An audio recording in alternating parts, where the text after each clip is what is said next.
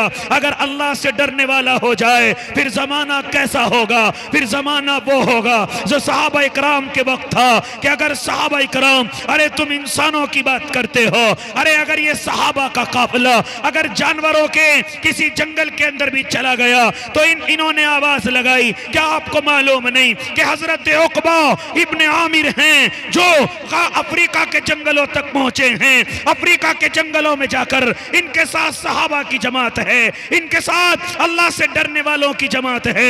حضرت عقبہ ابن عامر افریقہ کے جنگلوں میں پہنچتے ہیں، ہاں وہاں ان کو اندھیری ہو جاتی ہے، اعلان کرتے ہیں اے افریقہ کے جنگلوں کے جانوروں، آج اللہ کے رسول کے دیوانوں کو اس جنگل کی ضرورت پڑی ہے، لہٰذا اگر خیریت چاہتے ہو تو اس جنگل کو خالی کر دو، اس جنگل کو خالی کر دو۔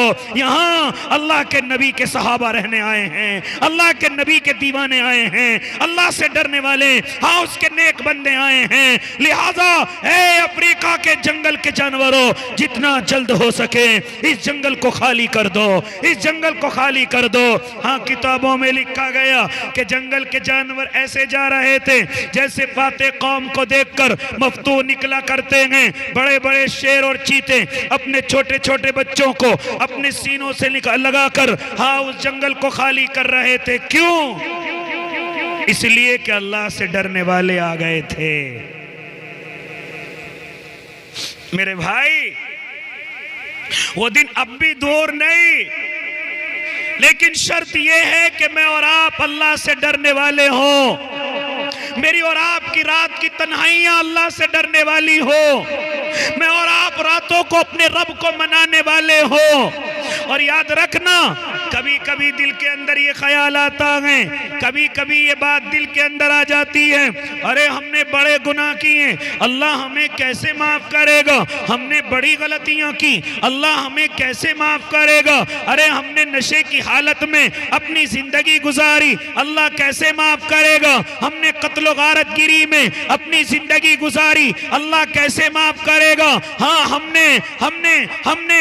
نے غلط دوستیوں کے چکر میں اپنی زندگی کو گزارا، ہمیں اللہ کیسے معاف کرے گا؟ ہم نے جوئے اور سٹے کی دنیا میں اپنے آپ کو لگایا، اللہ ہمیں کیسے معاف کرے گا؟ نا نوجوان تجھے گھبرانے کی ضرورت نہیں ہے، میرا اللہ اگر تو 70 دفعہ بھی غلطی کر کے اللہ سے معافی مانگے گا، میرا اللہ تجھے معاف کرنے کے لیے تیار ہے۔ ارے وہ تو 70-80 سال کا بوڑھا کافر اگر پوری زندگی کفر کر جائے اور اس کو بڑھاپا آ جائے، اس کی ہڈیاں جواب دے جائیں اور اس کے چلنا پھرنا بس کی نہ رہے، گناہوں کی اس کے اندر طاقت بھی نہ رہے، اور وہ پھر آخری عمر میں اپنے اللہ کے سامنے حاضر ہو کر یہ کہے اللہ میری توبہ، تو میرا اللہ تانے نہیں دیتا بلکہ کہتا ہے اے میرے بندے تو 80 سال سے کہاں تھا، میں تیرا روزانہ انتظار کر رہا تھا، چل تو آج آیا ہے جب میں نے تجھے معاف کر دیا،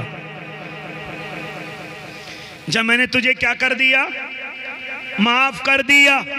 میرا اللہ مجھے اور آپ کو معاف کرنے کے لیے ہر وقت تیار بیٹھا ہوا ہے۔ کیا آپ نے علماء سے نہیں سنا؟ کیا آپ نے علماء سے نہیں سنا؟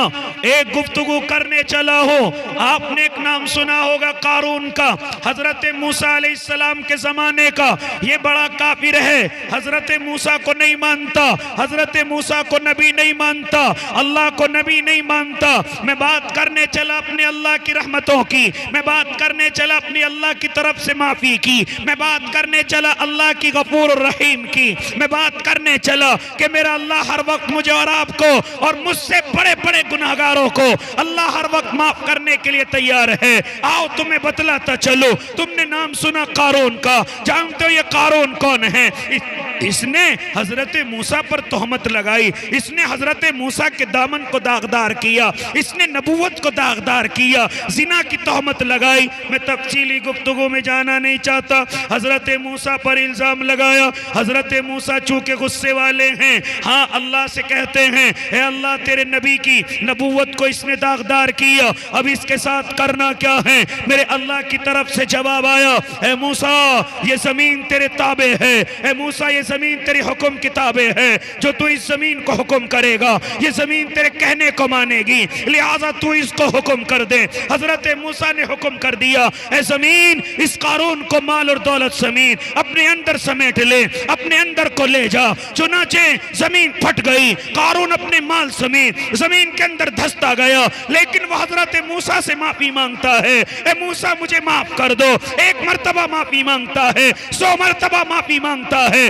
1000 مرتبہ معافی مانگتا ہے، لیکن حضرت موسیٰ اور غصہ ہو جاتے ہیں اور اس کو دھسنے کا حکم دیتے ہیں۔ چنانچہ جب قارون معافی مانگ رہا تھا میرے اللہ کی دریائے رحمت جوش میں آئی اور کہا اے موسیٰ کیا تجھے میرے قارون پر ترس نہیں آیا؟ کیا تجھے میرے اس بندے پر ترس نہیں آیا؟ کتنی مرتبہ تجھ سے معافی مانگ رہا تھا۔ اللہ فرماتا تھا قسم میری عزت کی، قسم میرے جلال کی، ارے تجھ سے اتنی مرتبہ معافی مانگی، اگر قارون ایک مرتبہ مجھے اللہ مان کر کے معافی مانگ لیتا میں قارون کو معاف کر دیتا۔ میں قارون کو کیا کرتا؟ میں قارون کو معاف کر دیتا۔ میرے بھائی وہ مجھے اور آپ کو بھی معاف کرنے کے لیے تیار ہے، لیکن میں اور آپ اپنے دلوں کے اندر اللہ کا ڈر اور خوف لے کر کے آئیں، اس زندگی کو اللہ کے مطابق گزاریں، اس زندگی کے ہر لمحے کو اللہ کے مطابق گزاریں، کیونکہ اللہ اپنے ان بندوں کو پسند کرتا ہے جو اللہ کے سامنے توبہ کرتے ہیں، جو اللہ کے سامنے معافی مانگتے ہیں، جو اللہ کے سامنے آنسو بہاتے ہیں، جو اللہ کے سامنے اپنے آپ کو شرمندہ کر کے پیش کرتے ہیں۔ میرا اللہ ان کو معاف کرتا ہے، اور خالی معاف نہیں بلکہ ان سے اپنے دین کا کام بھی لیتا ہے، اپنی اس امت کا کام بھی لیتا ہے، اپنے محبوب اپنے لاڈلے کی امت کا کام بھی لیتا ہے۔ آؤ تمہیں بتلاتا چلو، ایک نام آپ نے سنا ہوگا، حضرت عبداللہ ابن مبارک کا علماء کی موجودگی میں ایک گفتگو کرنے چلا۔ نوجوانی یہ نہ سمجھنا کہ ہم تو گناہوں میں ڈوبے ہوئے ہیں، اللہ مجھے اور آپ کو معاف نہیں کرے گا، نہ میرے بھائی، میرا اللہ مجھے اور آپ کو ہر وقت ہر جگہ پر معاف کرنے کے لیے تیار ہے۔ آؤ سنو نوجوانوں، تمہارے لیے گفتگو کرنے چلا۔ آپ نے ایک نام سنا ہوگا حضرت عبداللہ ابن مبارک کا، جانتے ہو یہ کون ہیں؟ یہ ماں کے پیٹ سے حضرت نہیں ہیں، یہ ماں کے پیٹ سے اللہ کے ولی نہیں ہیں، ارے بلکہ علماء نے تو یہاں تک لکھا کہ عبداللہ ابن مبارک جوانی کے عالم میں شراب کے عادی ہیں، جوانی کے عالم میں شباب کے عادی ہیں، جوانی کے عالم میں عورتوں کو اپنے سامنے نچواتے ہیں، یہ ایسے عبداللہ ابن مبارک ہیں۔ چنانچہ ایک مرتبہ جوانی کا عالم ہے، رات کی اندھیری ہے، باغ کھلے ہوئے ہیں، وہاں پر رقاصائیں رقص کر رہی ہیں، اور حضرت عبداللہ اپنے ہاتھ سے ساز بجا رہے ہیں، گانے کی چیز بجا رہے ہیں، شراب کی محفل چل رہی ہے۔ چنانچہ وہ رات کی اندھیری ہو گئی، عورتیں اپنے گھروں کو چل گئی، شراب ختم ہو گئی، عبداللہ اپنا سر ساز پر رکھ کر کے سو جاتے ہیں۔ جیسے ہی ان کی آنکھ لگی ہے آواز آئی، الم یأن للذین آمنوا ان تخشع قلوبہم لذکر اللہ۔ کیا آواز آئی؟ اللہ کی طرف سے آواز آئی۔ جب کہنے والا کہتا ہے کسی پرندے نے آواز لگائی، الم یأن للذین آمنوا ان تخشع قلوبہم لذکر اللہ، کیا ایمان والوں کے پاس وہ وقت نہیں آیا کہ ان کے قلوب اللہ کے ذکر سے ڈر جائیں، ان کے دل اللہ کے ذکر سے ڈر جائیں؟ چنانچہ یہ آواز جیسے عبداللہ ابن مبارک کے کانوں کے اندر پڑی ہے، عبداللہ ابن مبارک کے کانوں میں جب یہ آیت گونجتی ہوئی آئی ہے، ان کی آنکھیں کھلی ہیں، انہوں نے شراب کی بوتلوں کو پھینک دیا، اس ساز کو توڑ ڈالا، اور جا کر کے مسجد کے اندر اللہ کے سامنے سجدے میں گر گئے۔ اللہ کیا یہ آواز میرے لیے تھی؟ اللہ کیا تو مجھے معاف کر سکتا ہے؟ اللہ میں اتنا بڑا شرابی، اللہ میں اتنا بڑا عورتوں سے دوستی کرنے والا، اللہ میں اتنا بڑا گناہگار، کیا تو مجھے معاف کر سکتا ہے؟ میرے اللہ کی طرف سے آواز آئی، عبداللہ ہم خالی تجھے معاف نہیں بلکہ اپنے دوستوں کا امام بھی بنا دیں گے۔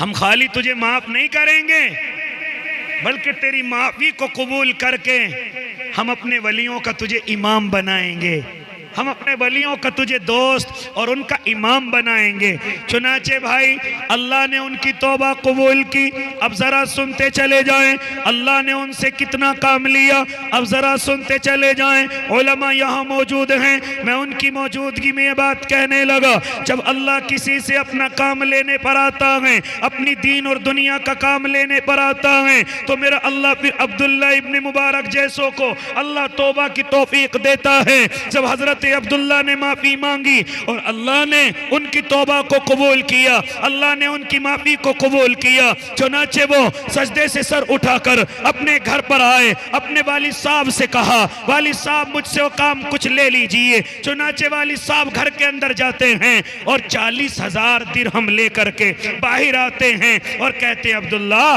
لو انہیں 40,000 درہم کو لے کر کے چلے جاؤ اور جا کر کے کوئی تجارت کرنا، کوئی نفع کما کر کے لانا تاکہ ہم بھی نفع میں ہو جائیں، ہمارا گھر بھی نفع میں ہو جائے۔ حضرت عبداللہ ان 40,000 درہم کو لے کر معلوم کرتے ہیں، ہاں کوئی تجارت نہیں کرتے بلکہ معلوم کرتے ہیں کہ دین اسلام کی پڑھائی کن کن ملکوں کے اندر ہیں۔ چنانچہ راوی بیان کرنے والا بیان کرتا ہے کہ عبداللہ ان 400 درہموں کو لے کر 400 ملکوں کے 40,000 درہموں کو لے کر 400 ملکوں کے اندر تقریباً جاتے ہیں یا 40 ملکوں کے اندر جاتے ہیں۔ وہاں جا کر کچھ اور کام نہیں بلکہ صرف دین اسلام کو حاصل کرتے ہیں، قرآن کی تعلیم کو حاصل کرتے ہیں، احادیث کی تعلیم کو حاصل کرتے ہیں، یہاں تک کہ پیسہ ختم ہو گیا، اب تعلیم مکمل نہیں ہوئی۔ اپنے والد صاحب کے پاس آتے ہیں، والد صاحب معلوم کرتے ہیں عبداللہ کیا ہوا ان 40,000 درہموں کا، کیا کر کے آئے ہو؟ تو عبداللہ کہتے ہیں والد صاحب میں نے دنیا کی کوئی تجارت نہیں کی، میں تو دین اسلام کو ان پیسوں کے بدلے سیکھ کر کے آیا ہوں۔ کیا کر کے آیا ہوں؟ دین اسلام کو سیکھ کر کے آیا ہوں۔ والد صاحب خوش ہو گئے کہ میرا گناہگار بیٹا اللہ اتنا اونچا کام اس سے لے سکتا ہے۔ فوراً گھر کے اندر گئے، اللہ کے سامنے رونا شروع کر دیا، اے اللہ تیرا شکر ہے کہ تو نے میرے بیٹے کو گناہوں کی زندگی سے نکال کر علم دین کی زندگی میں داخل کر دیا۔ اللہ تیرا شکر ہے۔ اتنا شکریہ ادا کیا کہ 20,000 درہم لے کر کے اور آئے اور لا کر کے حضرت عبداللہ کے ہاتھوں میں دے دیے، او بیٹے جاؤ جو تمہاری تعلیم مکمل نہ ہوئی اس تعلیم کو مکمل کر کے آؤ۔ چنانچہ پھر حضرت عبداللہ اس تعلیم کو سیکھ کر کے آئے، پھر کتنے بڑے عالم بنے۔ جو ابھی شراب کا عادی ہے کتنا بڑا عالم بنا، جو ابھی گناہوں میں ڈوبا ہوا ہے کتنا بڑا عالم بنا، جو ابھی شباب کا عادی ہے وہ کتنا بڑا عالم بنا۔ آؤ ذرا معلوم کرو علماء سے عبداللہ ابن مبارک کتنے بڑے عالم بنے ہیں۔ آؤ تمہیں بتلاتا چلو کتنے بڑے عالم۔ ہارون رشید کا زمانہ ہے، اپنی بیوی کے ساتھ بیٹھا ہوا ہے، ہارون رشید کو کسی شور کی آواز آئی ہے، معلوم کیا کہ جاؤ کسی نے شاید ہمارے ملک پر حملہ کر دیا ہے، ہمارے محل پر حملہ کر دیا ہے۔ ان کی بیوی جاتی ہے لیکن جا کر کے دیکھتی ہے کوئی حملہ کرنے والا نہیں ہے بلکہ عبداللہ اپنے مریدوں کے ساتھ گزر رہے ہیں، اپنے ملنے والوں کے ساتھ گزر رہے ہیں، اپنے شاگردوں کے ساتھ گزر رہے ہیں۔ ہاں اور وہ جو شور کی آواز آئی تھی عبداللہ کو چھینک آئی جس کے جواب میں سب نے یرحمک اللہ کہا تھا۔ پھر ان کی بیوی آئی تھی اور آ کر کے کہا ہارون تم بادشاہ ہو، تم لوگوں کی جانوں پر حکومت کرتے ہو، لیکن یہ اللہ والے جو اللہ سے توبہ کر لیتے ہیں، اللہ کے سامنے آنسو بہا لیتے ہیں، وہ لوگوں کے دلوں پر حکومت کرتے ہیں۔ وہ کہاں حکومت کرتے ہیں؟ لوگوں کے دلوں پر حکومت کرتے ہیں۔ جو اللہ کے سامنے توبہ کر لیتے ہیں، جو اللہ کے سامنے آنسو بہا دیتے ہیں، جو اللہ کے سامنے ڈرتے ہیں، وہ اللہ کے بندوں کے دلوں پر حکومت کرتے ہیں۔ اب ذرا معلوم کرو کہ عبداللہ ابن مبارک کتنے بڑے عالم بن گئے۔ ابھی تو گناہگار تھے لیکن جب اللہ کے سامنے آنسو بہایا اللہ نے ان کے آنسوؤں کو قبول کیا، کتنے بڑے عالم بنے۔ ہاں بیان کرنے والا بیان کرتا ہے، لوگوں نے کہا عبداللہ ہمیں تم حدیث کا سبق سنائیے، ہمارے سامنے حدیث کا سبق پڑھیے۔ چنانچہ جب عبداللہ حدیث کا سبق پڑھتے تھے، حدیث سناتے تھے تو جہاں تک نظر جاتی تھی وہاں تک مجمع نظر آتا تھا، یہاں تک کہ اس وقت مائک کا انتظام نہیں، ہاں بیچ میں سے کوئی کھڑا ہو کر عبداللہ کے سبق کو سناتا تھا، پھر اس سے پیچھے کوئی اور کھڑا ہو کر کے سبق سناتا، پھر اس سے پیچھے کھڑا ہو کر کوئی اور سبق سنا تھا۔ بیان کرنے والے نے بیان کیا کہ اس طرح اونچی آواز میں سبق سنانے والوں کی تعداد 1 یا 2 نہیں بلکہ 1200 کی تعداد ہوتی تھی۔ کتنوں کی تعداد ہوتی تھی؟ 1200 کی تعداد ہوتی تھی۔ عبداللہ تمہارے سبق کو نوٹ کرنے والے کتنے لوگ ہیں؟ جو تمہارے سبق کو لکھ رہے ہیں ذرا روشنائی کی گنتی کی جائے۔ جب روشنائی اور قلم کو گنا گیا تو 1 یا 2 نہیں بلکہ 50,000 لوگ ایسے ہوتے تھے جو حضرت کے سبق کو لکھا کرتے تھے، جو حضرت کے سبق کو نوٹ کیا کرتے تھے۔ میرے بھائی یہ گفتگو کیوں کرنے چلا؟ یہ گفتگو اس لیے کرنے چلا، کبھی کبھی دل کے اندر یہ بات آ جاتی ہے، ارے اللہ ہمیں معاف نہیں کرے گا، ہم نے بڑے گناہ کیے ہیں۔ نہ میرے بھائی یہ شیطانی دھوکہ ہے، نہ میرے بھائی یہ مجھے اور آپ کو شیطان بہکاتا ہے، ورنہ اگر مرنے سے بھی پہلے اگر کوئی اللہ سے توبہ کر لے میرا اللہ اس کی بھی توبہ کو معاف کرتا ہے، اس کی بھی توبہ کو قبول کرتا ہے۔ پھر نوجوان تم نے کیسے سوچ لیا کہ اللہ مجھے اور آپ کو معاف نہیں کرے گا؟ آؤ تمہیں لے کر کے چلو۔ ارے قرآن تو یہاں تک کہتا ہے ان اللہ یحب التوابین، ارے اللہ توبہ کرنے والوں سے محبت کرتا ہے، جس سے اگر گناہ ہو جائے اگر وہ اللہ سے توبہ کر لے اللہ اس کو پسند کرتا ہے، اللہ اس کو اپنا دوست بناتا ہے۔ یہ میں نے اور آپ نے کیسے سوچ لیا کہ اللہ مجھے اور آپ کو معاف نہیں کرے گا؟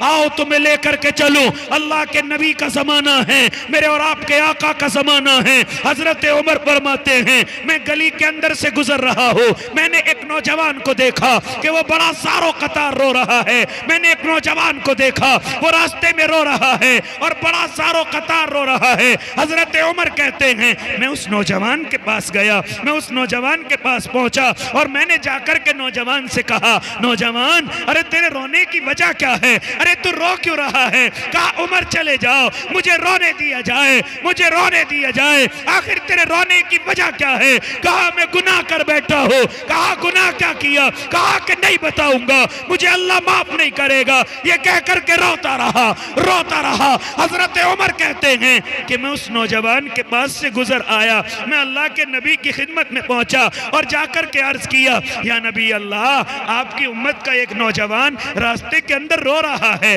اور بڑا زارو قطار رو رہا ہے، اے اللہ کے نبی میں نے اس سے معلوم کیا لیکن کچھ نہیں بتاتا، صرف رو رہا ہے۔ میرے آقا ارشاد فرماتے ہیں اے عمر اس نوجوان کو میرے پاس لے کر کے آؤ، اس نوجوان کو میرے پاس لے کر کے آؤ۔ اللہ کے نبی کی آواز سن کر حضرت عمر ابن خطاب پہنچے ہیں، اس نوجوان کو کہا اے نوجوان چل مجھ سے مت بتا، لیکن آقا مدنی تجھے بلا رہے ہیں، میرے اور آپ کے آقا تجھے یاد کر رہے ہیں۔ چنانچہ نوجوان کچھ اپنے دل میں سکون سمجھتے ہوئے حضرت عمر کی طرف ان کے ساتھ چل دیا اور اللہ کے نبی کے حجرہ مبارک میں آیا، یہاں تک کہ وہ زارو قطار رو رہا ہے۔ میرے آقا نے فرمایا اے نوجوان کیوں رو رہے ہو؟ کہا اللہ کے نبی مجھ سے گناہ ہو گیا ہے۔ کیا گناہ ہوا؟ لیکن اس سے پہلے میرے آقا حضرت عمر کو کہہ گئے تھے اے عمر تم یہاں سے چلے جاؤ، میرے اور میرے امتی کے بیچ میں نہ آؤ، میں نہیں چاہتا کہ میرے امتی کا گناہ کسی پر کھل جائے، میرے امتی کے گناہ کا کسی کو پتہ چل جائے، لہٰذا عمر تم یہاں سے چلے جاؤ۔ آج میں اور آپ کیسے ہو گئے؟ اگر اپنے بھائی کے گناہ کا معلوم ہو جائے تو جب تک پورے گاؤں میں اعلان نہ کر دے مجھے اور آپ کو سکون نہیں ملتا۔ میں اور آپ اپنے بھائیوں کے گناہوں کو نہیں چھپاتے، ان کی غلطیوں کو نہیں چھپاتے، حالانکہ میرا اور آپ کا اللہ، میرا اور آپ کا نبی ارشاد فرماتا ہے جو اس دنیا میں کسی کے گناہوں پر پردہ رکھے گا اللہ کل قیامت میں اس کے گناہوں کو چھپا لے گا، اللہ اس کے گناہوں کو چھپا لے گا۔ لیکن میری اور آپ کی حالت ایسی نہیں، مجھے اور آپ کو اگر اپنے بھائی کے بارے میں کوئی غلطی معلوم ہو جائے تو میں اور آپ جب تک دوسروں سے نہ بتلا دیں تب تک مجھے اور آپ کو سکون نہیں ملتا. لیکن میرے آقا کیا فرماتے ہیں؟ اے عمر ابن خطاب یہاں سے نکل جاؤ, یہاں سے دور ہو جاؤ. میں نہیں چاہتا کہ میرے امتی کا گناہ کسی دوسرے امتی کو معلوم ہو جائے, لہٰذا عمر میرے حجرے سے چلے جاؤ. جب حضرت عمر چلے گئے, حضرت عمر حجرے سے نکل گئے, میرے آقا اس نوجوان سے کہتے ہیں اے نوجوان بتلاؤ, اب بتاؤ تمہارے رونے کی وجہ کیا ہے, تمہارے اس گڑ گڑانے کی وجہ کیا ہے؟ وہ نوجوان کہتا ہے اے اللہ کے نبی میں ایک گناہ کر بیٹھا ہوں, میں نے غلطی کر لی ہے. اللہ کے محبوب معلوم کرتے ہیں نوجوان غلطی کیا کی ہے. کہا اے اللہ کے نبی مجھے یہ معلوم ہے کہ اللہ مجھے معاف نہیں کرے گا. میرے آقا فرماتے ہیں اے نوجوان بتلاؤ تو صحیح غلطی کیا کی ہے. پھر وہ نوجوان اپنی غلطی بتلاتا ہے. سن رہے ہو نا میرے بھائی, وہ نوجوان غلطی بتلاتا ہے. میں اپنی سپیڈ کو آپ کے سامنے کم کر رہا ہوں. وہ نوجوان اللہ کے نبی سے بتلاتا ہے یا نبی اللہ میں ایک کاروبار کرتا ہوں, میں ایک کام کرتا ہوں, وہ گناہ کا کام ہے, وہ کاروبار گناہ کا ہے. اللہ کے نبی میں روزانہ قبرستان کے اندر جاتا ہوں اور جا کر کے جو نئی قبر ہوتی ہے اس قبر کو کھودتا ہوں. اللہ کے نبی اس قبر سے میں کفن کو نکال لیتا ہوں اور کفن کو نکال کر میں بازار کے اندر بیچتا ہوں اور جو اس کے بدلے میں مجھے پیسہ ملتا ہے آقا میں اس پیسے سے اپنی زندگی گزارتا ہوں, میں گناہ کرتا ہوں. میرے آقا فرمانے لگے او میرے امتی یہ گناہ تو اللہ تیرا معاف کر دے گا. وہ نوجوان اور رونے لگا نا یا نبی اللہ ابھی پوری بات سنیے, میرا گناہ یہ نہیں, میرا گناہ اس سے بھی بڑھ گیا ہے. کہا کہ وہ کون سا گناہ ہے؟ وہ نوجوان کہنے لگا اللہ کے نبی میں روزانہ کی طرح کفن چرانے کے لیے قبرستان کے اندر پہنچا. میں نے دیکھا کہ ایک عیسائی لڑکی جو نوجوان ہے اس کو میت کو لایا گیا, اس پر کفن ہے, اس کو تابوت کے اندر رکھا گیا ہے اور جب اس کو قبر میں اتارا گیا اور اس کے ملنے والے قبرستان سے چلے گئے, آقا میں نے اس کی قبر کو کھودا, اس کے تابوت کو کھولا اور میں نے اس سے کفن کو نکال لیا. لیکن اے اللہ کے نبی میں نے دیکھا کہ وہ لڑکی بڑی خوبصورت ہے, وہ نوجوان خوبصورت ہے. آقا میں اس کی خوبصورتی دیکھ کر اپنے آپ کو روک نہ سکا اور میں اس سے اپنا کالا منہ کر بیٹھا. میں کیا کر بیٹھا؟ میں گناہ کر بیٹھا. میرے آقا غصے میں ہو گئے, کہا او نکل جاؤ میرے حجرے سے, اتنا بڑا گناہ کر کے آئے ہو, کہیں تمہارے گناہ کی وجہ سے اللہ یہاں پر عذاب نہ بھیج دے. کہنے کا مطلب کیا میرے بھائی, خالی مسلم بیٹیوں کی عزت نہیں بلکہ اگر کوئی غیر مسلم بھی بیٹی ہے وہ بھی ہماری عزت ہے, وہ بھی میری اور آپ کی عزت ہے. کیا ہوا اگر وہ اللہ کو نہیں مانتے, کیا ہوا اگر وہ نبی کو نہیں مانتے؟ لیکن میرے بھائی جیسے عزت میری اور آپ کی بیٹیوں کی ہے, میری اور آپ کی بہنوں کی ہے, اس طرح میں اور آپ یہ نہ سمجھیں جو ایمان کو نہیں مانتے, جو اللہ کو نہیں مانتے ان کی کوئی عزت نہیں ہے. نہ میرے بھائی جس طرح میری اور آپ کی بہنوں کی بیٹیوں کی عزت ہے اسی طرح غیروں کی بہنیں اور بیٹیاں وہ بھی میری اور آپ کی بہنیں اور بیٹیاں ہیں. اللہ کے نبی غصے میں ہو گئے, جاؤ نکل جاؤ, باہر ہو جاؤ. چنانچہ میرے اور آپ کے آقا اس کو ڈانٹ کر کے بھگاتے ہیں, چلے جاؤ یہاں سے, کہیں تمہاری وجہ سے ہمارے اس حجرے پر عذاب نہ آ جائے, یہاں عذاب میں ہم اور سارے مبتلا نہ ہو جائیں. وہ نوجوان روتا ہوا, وہ نوجوان گھبراتا ہوا, ہاں مکے کی گلیوں کو, مدینے کی گلیوں کو چھوڑ کر کے, ہاں تمام لوگوں کو چھوڑ کر, ہاں عرب کے پہاڑوں کے اندر چلا جاتا ہے. کسی کو معلوم نہیں کہاں گیا, نبی نہیں جانتے کہاں گیا, یہاں تک کہ صحابی کوئی نہیں جانتا کہاں گیا، اور وہ اللہ کا بندہ پہاڑوں کی غاروں میں جا کر کے اللہ کے سامنے رونا شروع کر دیتا ہے اور کہتا ہے اللہ، اور کہتا ہے میرے اللہ، ہاں لوگوں نے بھگا دیا ہے، اللہ کے نبی نے بھی کہہ دیا کہ تمہارا گناہ معاف ہونے والا نہیں ہے، اے اللہ میں تیرے دربار کے اندر آیا ہوں، کیا میرا گناہ معاف نہیں ہوگا؟ روزانہ روتا رہا، روزانہ تڑپتا رہا، اللہ کے سامنے آنسو بہاتا رہا، یہاں تک کہ روتے ہوئے اس کو 40 دن ہو گئے، یہاں تک کہ روتے ہوئے 40 دن مکمل ہو گئے۔ میرے اللہ کی دریا رحمت جوش میں آئی، حضرت جبرائیل کو بھیجا، اللہ کے نبی کے پاس جاؤ اور جا کر کے معلوم کرو، اے نبی جی بتلاؤ، ہاں عزت دینے والے آپ ہیں یا ہم ہیں؟ میرے آقا کہتے ہیں آپ ہیں، بتاؤ روزی روٹی دینے والے آپ ہیں یا ہم ہیں؟ اللہ کے نبی کہتے ہیں اللہ جی آپ ہیں، بتاؤ گناہوں کو معاف کرنے والے آپ ہیں یا ہم ہیں؟ اللہ کے نبی نے فرمایا اللہ وہ بھی آپ ہیں۔ چنانچہ جب میرے اللہ نے یہ سنا، میرے اللہ نے ارشاد فرمایا، اے نبی جی تم نے کیسے سوچ لیا کہ ہم اس گناہگار کو معاف نہیں کریں گے؟ جاؤ وہ فلاں غار میں رو رہا ہے، اپنے کسی صحابی کو بھیجو اور اس سے جا کر کے کہو کہ ہم نے اس کے گناہ کو معاف کر دیا ہے، ہم نے اس کے گناہ کو معاف کر دیا ہے۔ نوجوانوں میں اور آپ کیوں یہ سوچتے ہیں کہ اللہ مجھے اور آپ کو معاف نہیں کرے گا؟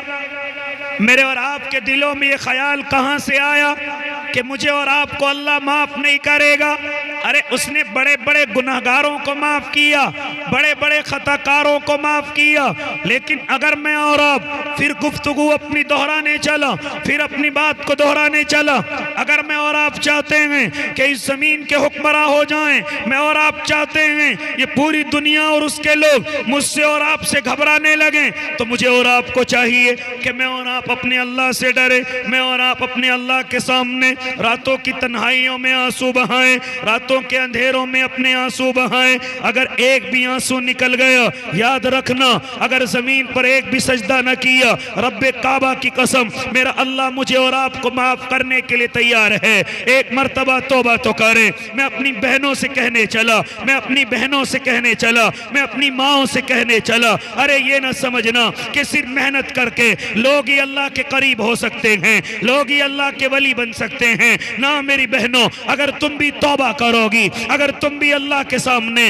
اپنے آنسوؤں کو بہاؤ گی، اگر تم بھی اللہ کے سامنے معافی کو مانگو گی، تو اللہ تمہیں بھی اپنے قریب کرے گا، اللہ تمہیں بھی اپنی ولیہ بنا لے گا۔ کیونکہ ایک زمانے میں اگر حسن بصری اللہ کے ولی ہو سکتے ہیں تو اسی زمانے میں رابعہ بصریہ بھی اللہ کی ولی ہو سکتی ہیں۔ اس لیے میری مائیں بہنیں بھی یہ نہ سوچیں کہ اللہ ہمیں معاف نہیں کرے گا۔ نہ بہنوں، جس طرح اللہ مردوں کو معاف کرنے کے لیے تیار ہے، اسی طرح عورتوں کو بھی اللہ معاف کرنے کے لیے تیار ہے۔ آؤ ایک مثال تمہیں سمجھاتا چلو، اللہ کے نبی کے زمانے کی مثال ہے، میرے اور آپ کے آقا کے زمانے کی مثال ہے۔ آؤ تمہیں بتلاتا چلو، ذرا میری بہنوں سنو۔ ایک زمانہ ایسا تھا، ایک وقت ایسا تھا، اگر مائیں بہنیں ہاتھ اٹھا لیں، اگر اللہ کی نیک بندیاں اپنے ہاتھ اللہ کے سامنے اٹھا لیں، تو میرا اللہ ان کے آنسوؤں کو دیکھ کر اپنے فیصلوں کو بدل دیتا تھا، میرا اللہ اپنے حکم کو اتار دیا کرتا تھا۔ آؤ سنو میری بہنوں، آؤ سنو اللہ کی نیک بندیوں، کہ جب اللہ سے تعلق مضبوط ہو جاتا ہے تو میرا اللہ مردوں کی طرح اپنی بندیوں کی بات مانتا ہے، اپنی بندیوں کی بات مانتا ہے۔ آؤ تمہیں بتلاتا چلو، آپ نے ایک نام سنا ہوگا، اللہ کے نبی کے زمانے کی ایک عورت ہے جو بوڑھی ہو گئی ہے، کئی بچوں کی ماں ہے، اس کا شوہر بیچارہ مزدوری کر کے گھر کے اندر آیا، مزدوری کر کے جیسے ہی گھر کے اندر آیا اپنی بیوی سے کہا سنی ہو گئی۔ وہی بیوی جو بوڑھی ہو چکی ہے، اس کے کئی بچے بھی ہیں۔ جب اس کا شوہر گھر کے اندر آیا تو اس نے اپنی بیوی کو کچھ کام کے لیے کہا، لیکن غصے میں اس کی بیوی نے منع کیا یا کسی بات پر غصہ آ گیا۔ چنانچہ اس کے شوہر نے آواز لگائی، انتی علیہ کظہر امی، کہ تم میرے لیے میرے ماں کی پیٹھ کی طرح ہے۔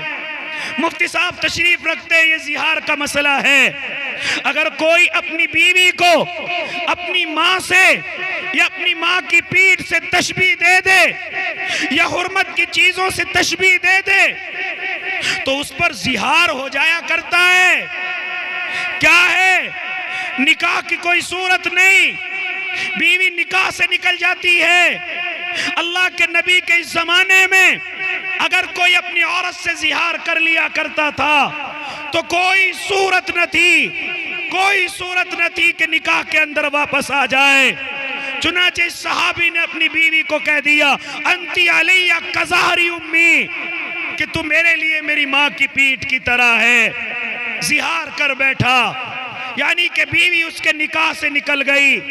اب کوئی صورت نہیں ہے بیوی کو نکاح کے اندر لانے کی، لیکن بیوی گھبرائی، بیوی کے اندر ڈر پیدا ہوا، میں اب کیسے رہوں گی، میرے بچے کیسے رہیں گے، میرے شوہر نے مجھے اپنے نکاح سے نکال دیا ہے، کوئی صورت اب نکاح کی نہیں ہے۔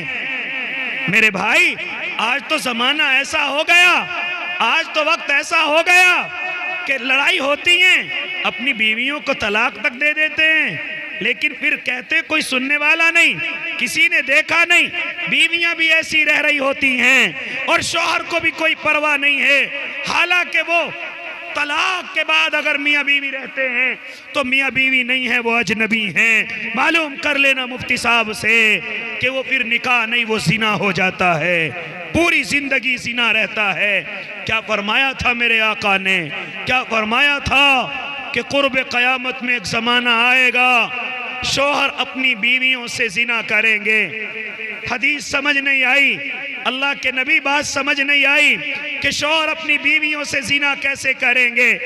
تو جواب ان کا علماء نے دیا کہ کچھ شوہر ایسے ہوں گے جو اپنی بیویوں کو طلاق دے چکے ہوں گے، لیکن نہ بیوی کو پرواہ ہے نہ شوہر کو پرواہ ہے، اور دونوں ایسی زندگی گزار رہے ہیں کہ سمجھتے کسی نے سنا نہیں، سمجھتے کسی نے دیکھا نہیں۔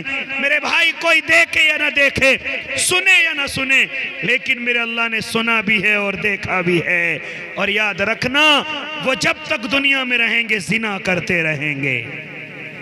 یہ قیامت کی نشانیوں میں سے ایک نشانی۔ لیکن صحابیاں ہیں، جیسے ان کے شوہر نے زہار کیا فوراً تڑپ گئی اور کہنے لگی او شوہر یہ کیا کر دیا، میرے بچوں کا کیا ہوگا، میری اس بوڑھی عمر کا کیا ہوگا، تم نے مجھے اپنے نکاح سے نکال دیا، اب میرا کیا ہوگا۔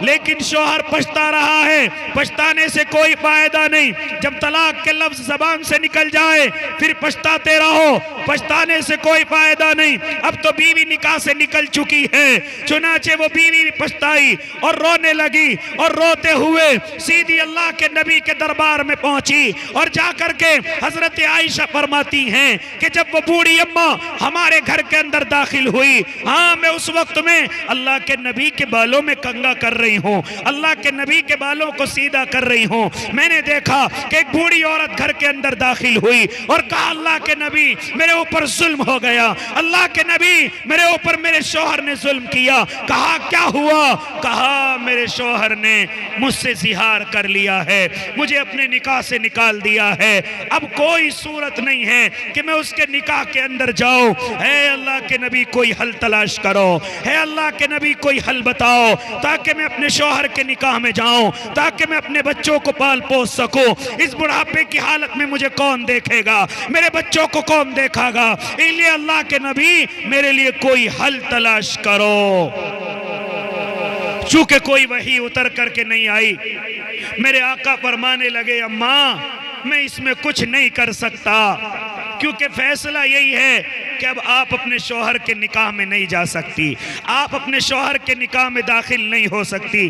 چنانچہ وہ عورت رونے لگی، اللہ کے نبی نے کہا کوئی حکم نہیں۔ چنانچہ جب دیکھا کہ اللہ کے نبی کوئی حکم نہیں دیتے، اس نے کہا اللہ کے نبی آپ نے بھی منع کر دیا اور دنیا کے لوگوں نے بھی منع کر دیا، اب میں یہ فیصلہ اپنے اللہ کے سامنے رکھوں گی، اپنی اللہ کی عدالت میں رکھوں گی۔ چنانچہ اس عورت نے ہاتھ اٹھائے اور کہا اے اللہ فیصلہ اتار دیجئے اور فیصلہ میرے حق میں اتار دیجئے. یعنی ایک تو یہ کہہ رہی ہیں اللہ فیصلہ اتاریے، اور دوسری بات یہ کہہ رہی ہیں اللہ فیصلہ میرے ہی حق میں اتاریے. چنانچہ یہ دو باتیں اللہ کی یہ نیک بندی اللہ کے سامنے کر رہی ہیں اور کہہ رہی ہیں اللہ تمہیں فیصلہ اتارنا ہوگا اور فیصلہ بھی میرے حق میں اتارنا ہوگا. چنانچہ رونا شروع کیا، ادھر اس کے آنسو نکلے، ادھر اللہ کے نبی پر وحی کا سلسلہ شروع ہو گیا. حضرت عائشہ کہتی ہیں، حضرت عائشہ فرماتی ہیں کہ اللہ کے نبی پر وحی آنی شروع ہو گئی، میرے آقا میری ران پر لیٹنا شروع ہو گئے، یہاں تک کہ اتنا وزن ہو گیا اللہ کے نبی کو پسینہ آ گیا، اللہ کے نبی کانپ گئے. ادھر وہ عورت ہاتھ اٹھائے ہوئے ہے. حضرت عائشہ کہتی ہیں او اللہ کی بندی رک جاؤ، اللہ کے نبی پر وحی اتر رہی ہے، اللہ کے نبی پر وحی کا سلسلہ شروع ہو چکا ہے. اے اللہ کی بندی اپنے ہاتھوں کو روک لو، اپنے ہاتھوں کو ہٹا لو. چنانچہ اللہ کے نبی جیسے وحی کا سلسلہ ختم ہوا اور یہ نورانی چہرہ زلفوں سے باہر آیا، ہاں اللہ کے نبی نے خبر سنائی، مسکرائے. قد سمع اللہ قول التي تجادلك في زوجها وتشتكي الى الله والله يسمع تحاوركما ان اللہ سمیع بصیر. اے اللہ کی بندی مبارک ہو، اللہ نے فیصلہ اتار دیا اور فیصلہ تیرے حق میں اتار دیا ہے. اللہ نے کیا کر دیا؟ فیصلہ اتار دیا، اور فیصلہ بھی اللہ کی بندی تیرے ہی حق میں اتار دیا ہے. لہٰذا تجھے خوش ہو جانا چاہیے، لہٰذا تجھے اللہ کی نیک بندی اللہ کا شکریہ ادا کرنا چاہیے. تو میں اپنی بہنوں سے بات کہنے چلا، میں اپنی بہنوں سے گفتگو کرنے چلا کہ جس طرح اللہ اپنے مردوں کو، اپنے ان نیک بندوں کو ان کی توبہ پر معاف کر سکتا ہے، اللہ تمہیں بھی معاف کر سکتا ہے. اگر مرد اللہ کا ولی بن سکتا ہے تو عورت بھی اللہ کی ولیہ بن سکتی ہے. اگر مرد ایک آنسو بہا کر جنت کا حقدار بن سکتا ہے تو عورت بھی آنسو بہا کر اللہ کی نیک بندی بن سکتی ہے. اگر یہ نمازی نماز پڑھ کر کے اللہ کے قریب ہو سکتا ہے تو یہ عورت بھی اللہ کے سامنے نماز کی نیت باندھ کر کے اللہ کے قریب ہو سکتی ہے. اس لیے میرے بھائی، اس لیے میرے نوجوانوں، اس لیے میرے نوجوان ساتھیوں، مجھے اور آپ کو چاہیے کہ کسی کو کوسنے کی ضرورت نہیں، کسی کو برا بھلا کہنے کی ضرورت نہیں. مجھے اور آپ کو چاہیے کہ میں اور آپ جتنے بھی نوجوان ہیں، جتنے بھی جوان ہیں، اپنے گناہوں سے توبہ کریں، اپنی غلطیوں سے توبہ کریں اور اللہ کے سامنے پہنچیں. اللہ میرے اور آپ کے انتظار میں ہے کہ کب میرا بندہ آئے گا اور کب میرے سامنے معافی مانگے گا اور میں اس کے گناہ کو معاف کروں گا، اس کی غلطی کو معاف کروں گا. اس لیے میں تمام نوجوانوں کو جنہوں نے اس جلسے کو سجایا اور جو نوجوان اس جلسے کے اندر آئے اور جو نوجوان سامنے بیٹھے ہوئے، میں ان سے گفتگو کرنے چلا. اور نوجوانوں، جہاں تم نے اتنی جلدی یہ اتنا اونچا کام کر لیا اور اللہ نے تمہیں کامیابی دی، یہ جلسہ کامیاب ہو گیا. اور نوجوانوں، تمہیں اب ایک عہد اور کرنا ہوگا کہ ہم اگر یہ کام کر سکتے ہیں تو ہم اور بھی کام کر سکتے ہیں. ہم اللہ کے سامنے نمازیں پڑھ سکتے ہیں، رمضان کا مہینہ آ رہا ہے، روزوں کی پابندی کر سکتے ہیں، رمضان کا مہینہ آ رہا ہے، شب قدر میں اپنے اللہ کو راضی کر سکتے ہیں، شعبان کا مہینہ چل رہا ہے، ہم اپنے اللہ کو راضی کر سکتے ہیں. میرے بھائی، یہ کمیٹی تم نے بنائی، لیکن اس کے علاوہ اور بھی کام تمہارا انتظار کر رہے ہیں. آؤ تمہیں بتلاؤں، مسجد کی خالی صفیں تمہیں انتظار کر رہی ہیں، دعوت و تبلیغ کی صفیں تمہارا انتظار کر رہی ہیں، اللہ کے ولیوں کی خانقاہیں تمہارا انتظار کر رہی ہیں، کچھ غریب مائیں بہنیں تمہارا انتظار کر رہی ہیں، کچھ یتیم بچے تمہارا انتظار کر رہے ہیں کہ نوجوان آئیں گے، ہاں وہ ہماری یتیمی کا خیال کریں گے. کچھ بے سہارا عورتیں تمہارا انتظار کر رہی ہیں کہ ہمارے بھائی آئیں گے، ہماری بے سہارا زندگی کو سہارا دیں گے. کچھ یتیم بچے انتظار کر رہے ہیں کہ نوجوان بھائی آئیں گے، ہمارے سروں پر ہاتھ رکھیں گے. اے نوجوانوں، اے کمیٹی والوں، میں تم سے ایک گفتگو کرنے چلا ہوں. آج سے اپنے گاؤں کے اندر ذرا دیکھنا کون غریب ہے، اس کا کا خیال کرنا، کون بیٹی جوان ہو گئی ہے اس کا نکاح کرنا، کون باپ غریب ہے اس کے گھر کا انتظام کرنا۔ اے نوجوانوں، تم سے کہنے چلا ہو کن کے گھر میں آٹا روٹی نہیں ہے اس کے گھر میں آٹا پہنچانا، ان کے گھر میں روٹیاں پہنچانا۔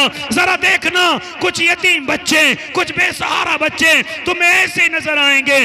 آج سے تمہاری ذمہ داری ہے کہ ان بچوں کو پکڑو، ان بچوں کو لو، اسکولوں کے اندر داخل کرو، مکتبوں کے اندر داخل کرو، اور مکتب والوں سے کہہ دو ان یتیموں کا خرچہ یہ کمیٹی اٹھائے گی، ان غریبوں کا خرچہ یہ کمیٹی اٹھائے گی۔ جا کر کے دیکھنا کچھ غریب گھروں میں بیٹیاں جوان ہو گئی ہوں گی، ماں باپ کی نیندیں حرام ہوگی۔ اے کمیٹی والوں، میں تم سے درخواست کرتا ہوں کہ تم کچھ روپیہ جیسے اکٹھا کرتے ہو اس طرح اکٹھا کر کے ان بیٹیوں کی نکاح بھی کرا دینا۔ مشورہ صحیح ہے؟ کریں گے نا بھائی انشاءاللہ نوجوانوں؟ کریں گے نا میرے بھائیوں؟ انشاءاللہ کریں گے میرے بھائی کریں گے۔ آج سے ہمارے گاؤں کے اندر نہ کوئی بھوکا سوئے گا انشاءاللہ، کہو انشاءاللہ۔ آج سے ہمارے گاؤں میں کوئی بیٹی بن بیاہی نہیں رہے گی انشاءاللہ۔ جب وہ جوان ہوگی تمام کمیٹی والے مل کر کے اس کا نکاح کریں گے۔ کوئی عورت بے سہارا نہیں رہے گی انشاءاللہ، یہ کمیٹی والے اس کا سہارا بنیں گے انشاءاللہ۔ کوئی طالب علم، کوئی معصوم بچہ بغیر تعلیم کے میدانوں میں کھیلتا ہوا نظر نہیں آئے گا، یا تو وہ اسکولوں کے اندر ہوگا یا وہ مکتب کے اندر ہوگا، اس کا پورا خرچہ انشاءاللہ ایک کمیٹی اٹھائے گی۔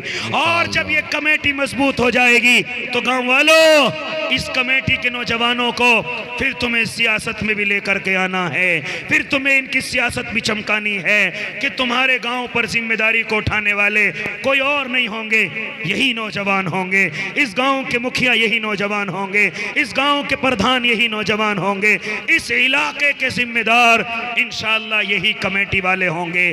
جب یہ مضبوطی ہمارے اس گاؤں کے اندر ہو جائے گی پھر دوسرا گاؤں لیا جائے گا، یہاں تک کہ پورے علاقے میں انشاءاللہ اس کمیٹی کا نام روشن ہوگا۔